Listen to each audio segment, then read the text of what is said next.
So the Maple Leafs come out with arguably their biggest win of the season, a 4-0 shutout of the Pittsburgh Penguins, the same team they got blown out by just 2 nights earlier. I want to start by reading a quote on Twitter from a profound hockey follow ahead of the game. He said, "Gonna learn a lot about this Leafs team tonight, not the win or the loss so much, but are they able to bounce back against a very good team at a pivotal point in the season? Can they put the Pens on their heels? Is there pushback from within? Turning point night coming up." That from this guy, Justin Bourne.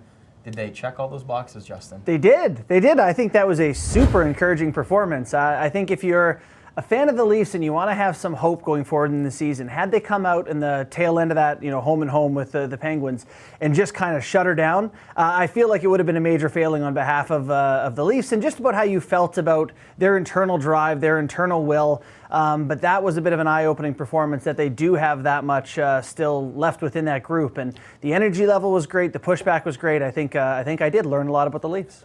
I hate the sports trope that a team doesn't show up for games. They don't give it their all or put in all their heart. But there was something noticeably different from that first shift on the ice. What was different on the ice that you noticed in that game versus the one just 2 days earlier?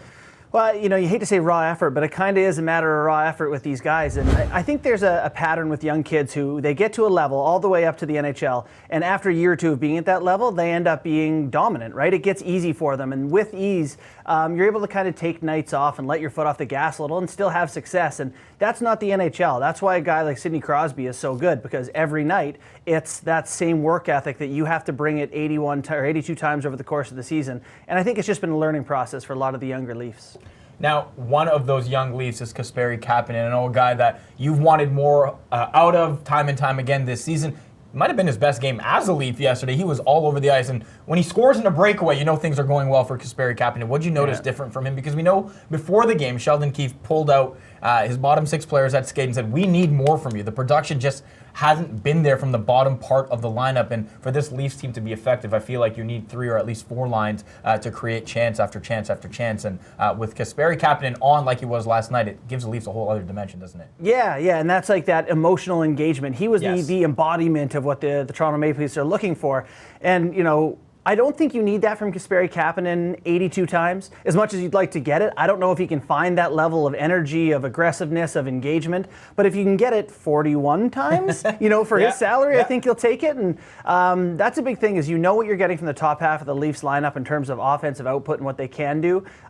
Getting that support from deeper in the lineup, from the bottom 6 or even the bottom or even the middle 6, or wherever you want to place Kapanen, it goes a long way. Well, the Leafs haven't known what they're getting from Freddie Andersen night in, night out, but when he plays like the way he played yesterday, especially first period, Pens get a power play late in that period. He makes 3 or 4 really key saves to keep that period goalless after one. At least come back, they score, and obviously win the game. If that's the Freddie Andersen the Leafs getting, they are much more dangerous, I imagine, but it just hasn't been there. Has there been something different in that game that you saw from just, again, 2 nights earlier, or is this, again, a matter of Freddie Andersen just finally being Freddie Andersen? Yeah, I think it's finding his stride after the injury. And, we've seen he kind of is like the Leafs in general, that he kind of has these ups and downs and rough Octobers and great Novembers. And there's some inconsistency month to month with him. But I think he was playing too much. And then, the injury happened. And this feels to me like everything's trending in the right direction, where he's got some pushback and some support from behind him and Jack Campbell, but they put him back in a big game. They beat a good Pittsburgh Penguins team.